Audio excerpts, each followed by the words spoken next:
السلام علیکم ورحمۃ اللہ وبرکاتہ نحمدہ ونصلی علی رسولہ الکریم اما بعد فاعوذ باللہ من الشیطان الرجیم بسم اللہ الرحمن الرحیم سورۃ البقرہ رکوع نمبر 7 وَإِذِ اسْتَسْقَىٰ اور جب طلب کیا پانی موسیٰ علیہ السلام نے لقومہ اپنی قوم کے لیے، اور جب موسیٰ علیہ السلام نے اپنی قوم کے لیے پانی طلب کیا فَقُلْنَا تو ہم نے فرمایا اضرب کہ آپ ماریے بعصاک اپنے عصا کو الحجر پتھر پر، تو ہم نے فرمایا کہ آپ اپنے عصا کو پتھر پر ماریے فانفجرت تو پھر پھوٹ پڑے منہ اس میں سے اثنتا عشرہ 12 عینا چشمے، تو پھر پھوٹ پڑے اس میں سے 12 چشمے قد علم پس تحقیق جان لیا کل اناسین ہر گروہ نے مشربہم اپنے پینے کی جگہ کو، مشربہم یہ ظرف مقام کا صیغہ ہے، کلو تم کھاؤ وشربو اور تم پیو من رزق اللہ اللہ کے دیے ہوئے رزق میں سے، ولا تعثوا فی الارض مفسدین اور زمین میں فساد مچاتے ہوئے نہ پھرو۔ یہ بھی اسی جگہ کا واقعہ ہے میدان طیہ کو جس کو صحرائے سینا بھی کہا جاتا ہے۔ جب بنی اسرائیل وہاں پر محصور ہوئے تو پھر بنی اسرائیل نے، اور جب موسیٰ علیہ السلام سے ان کو پیاس لگی اور موسیٰ علیہ السلام سے انہوں نے پانی کی شکایت کی، تو حضرت موسیٰ علیہ السلام کو حکم ہوا کہ آپ کے پاس جو اپنا عصا ہے اسے پتھر پر ماریے۔ تو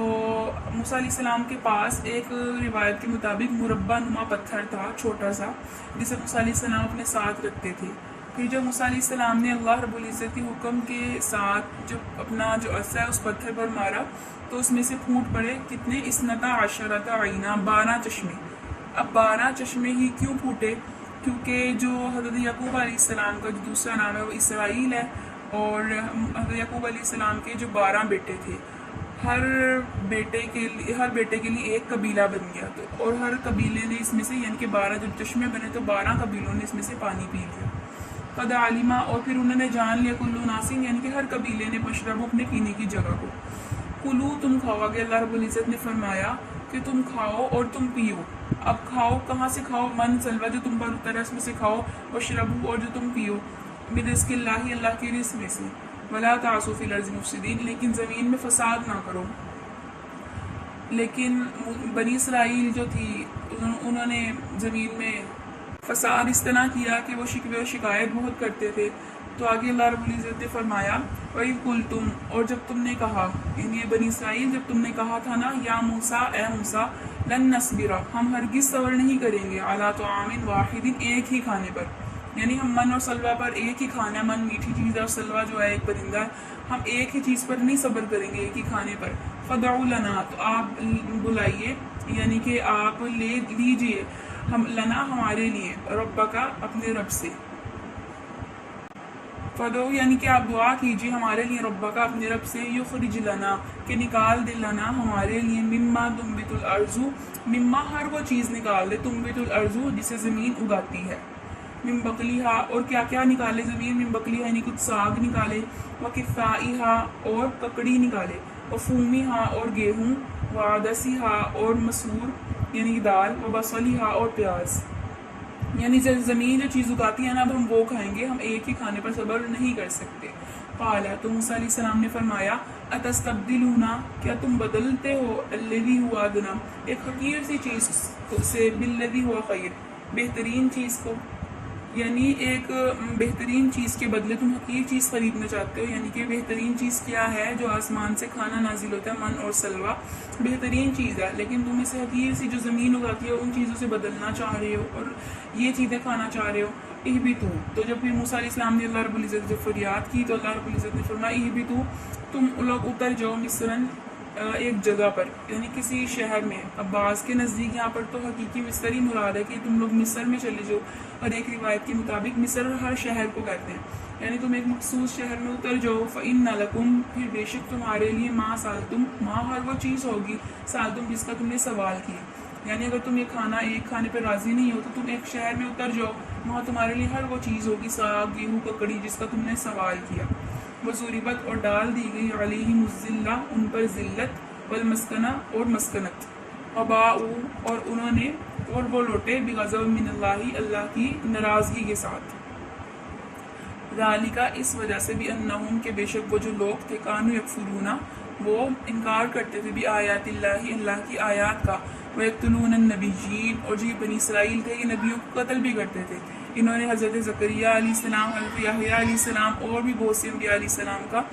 کا قتل کیا تھا. بغیر الحق کی بغیر حق کے نبیوں کو قتل بھی کرتے تھے بنی اسرائیل. ذالکا یہ بدلہ ہے بما عصوا جو انہوں نے نافرمانی کی، وکانوا یعتدون اور وہ حد سے بڑھنے والے تھے.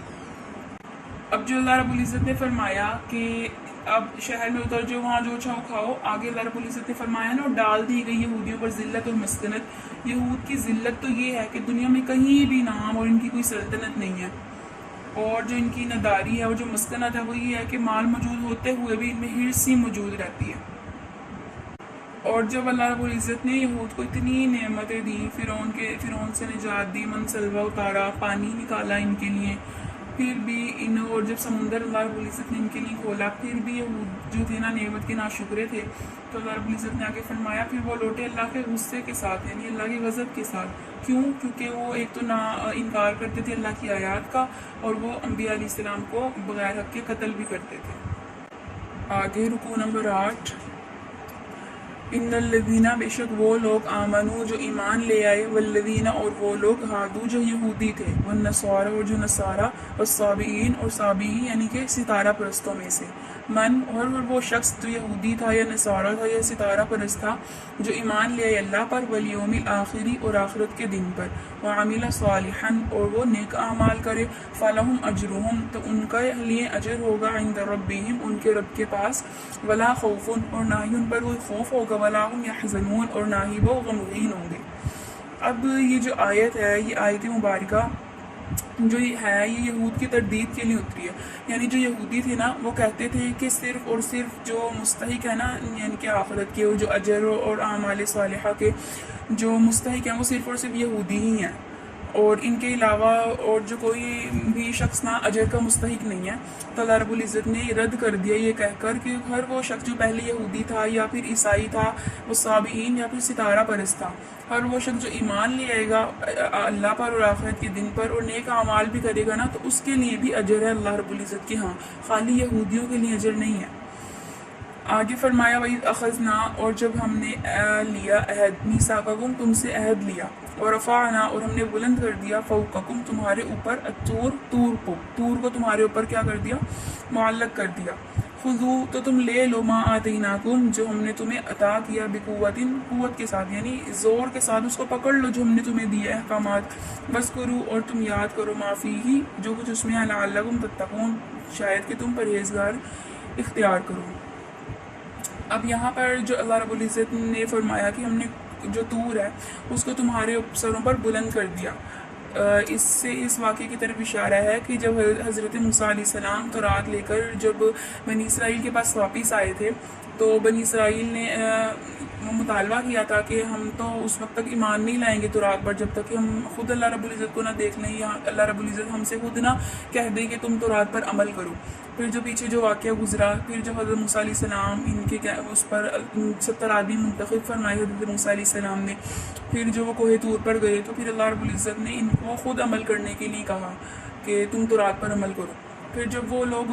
واپس آئے اور انہوں نے جو بعد کے لوگ تھے بنی اسرائیل کو، ان کو آ کے کہنے لگے کہ ہمیں تو اللہ رب العزت نے یہ کہا ہے، جو وہ سخت جو احکامات تھے تورات میں وہ بہت ذرا سخت تھے، تو وہ یہودی جو ہیں وہ ہیلے بہانے کرنے لگے کہ اللہ رب العزت نے ہم سے تو بس یہ کہا ہے کہ جتنا تم سے عمل ہو سکے جس احکام پر اس پر عمل کر لینا، اور جتنا تم سے عمل نہ ہو سکے وہ چھوڑ دینا. یعنی واپس آ کر نا جو اپنے باقی جو یہودی تھے، باقی جو بنی اسرائیلی تھے نا، ان کو مس گائیڈ کرنے لگے کہ اللہ رب العزت نے ہم سے یہ فرمایا. تو اس کے بعد اللہ رب العزت نے طور کو ان کے سروں پر بلند کر دیا کہ وہاں تم میں نے کیا کہا اور یہاں تم آ کے کیا کہہ رہے ہو. خذو تو تم لے لو جو میں نے تمہیں احکام دیے، بقوت زور کے ساتھ. تو اللہ رب العزت نے جب ان پر پہاڑ بلند کر دیا، اس ایک روایت کے مطابق تو یہ ہے کہ واقعی میں اللہ رب العزت نے یہ جو ارد گرد کے پہاڑ تھے طور کے، ان کے سروں پر بلند کر دیے تھے کہ تم مانو جو میں نے تمہارے احکام کہے ہیں. اور دوسری روایت کے مطابق یہ ہے کہ ایک زلزلہ نما آیا تو یہ لوگ سمجھنے لگے کہ پہاڑ ہم پر گر جائیں گے، تو پھر فوراً ان لوگوں نے ان کے احکامات پر عمل کرنے کے لیے جو اللہ رب العزت نے تورات میں دیے تھے، فوراً یہ لوگ تیار ہو گئے. آگے فرمائے ثم تولیتم، پھر اس کے بعد تم پھر گئے، من بعد ذلک، اس کے بعد، فلولا فضل اللہ، اگر اللہ رب العزت کا فضل نہ ہوتا، علیکم تم پر، ورحمتہ، اور نہ اللہ رب العزت کی رحمت ہوتی، لکنتم من الخاسرین، تو تم ہو جاتے خسارہ پانے والوں میں سے۔ اب اللہ رب العزت کا فضل سے مراد یہاں پر یا تو توفیق مراد ہے توبہ کی، یعنی اگر تمہیں توبہ کی توفیق نہ ملتی تو تم خسارہ پانے والے میں سے ہو جاتے، یا پھر دوسرا روایت کے مطابق یہاں پر تاخیر عذاب مراد ہے، یعنی کہ اللہ رب العزت عذاب میں تاخیر نہ کرتا تو تم لوگ خسارہ پانے والوں میں سے ہو جاتے۔ آگے فرمایا وَلَقَدْ، بس تحقیق، عَلِمْتُمُ الَّذِينَ، تم جانتے ہو، علمتم، تم لوگ تو جانتے ہو، الَّذِينَ، ان لوگوں کو، اعتدوا منکم، جنہوں نے تم میں سے زیادتی کی ہے، فی السبت، ہفتے کے دن میں، فَقُلْنَا، پھر ہم نے ان سے کہا، لہم، ان سے، کونوا، تم ہو جو قردۃ خاسئین، ذلیل اور خوار بندر بن جاؤ۔ یہاں پر اس واقعے کی طرف اشارہ ہے کہ بنی اسرائیل جو تھے نا شہر ایلا میں تھے، بنی اسرائیل شہر ایلا میں آباد تھے، انہیں حکم تھا کہ ہفتے کا دن جو ہے نا وہ تم لوگوں کی عبادت کے لیے خاص ہے، اس میں تم نے شکار نہیں کرنا، اور دنیاوی جو تمہارے مشاغل وغیرہ ہیں ان کو بھی تم نے ترک کر دینا۔ لیکن ان کا ایک گروہ تھا، انہوں نے یہ چال چلی کہ جمعے کے دن، ہفتے کے دن تو انہیں مچھلیاں پکڑنے سے منع کیا تھا، جمعے کے دن دریا کے کنارے بہت بڑے بڑے گڑھے کھود دیتے، اور ہفتے کی صبح کو دریا سے ان گڑھوں سے مچھلیاں نہیں نکالتے، نالیاں بنا دیتے۔ پھر جو مچھلیاں جو تھیں وہ جمعے کے دن یہ سارے کام کرتے، ہفتے کے دن مچھلیاں پھنس جاتی اس نالے میں، اور اتوار والے دن نکال لیتے، اور کہتے ہم نے ہفتے والے دن تھوڑی نکالی ہیں مچھلیاں، اتوار والے دن نکالی ہیں۔ تو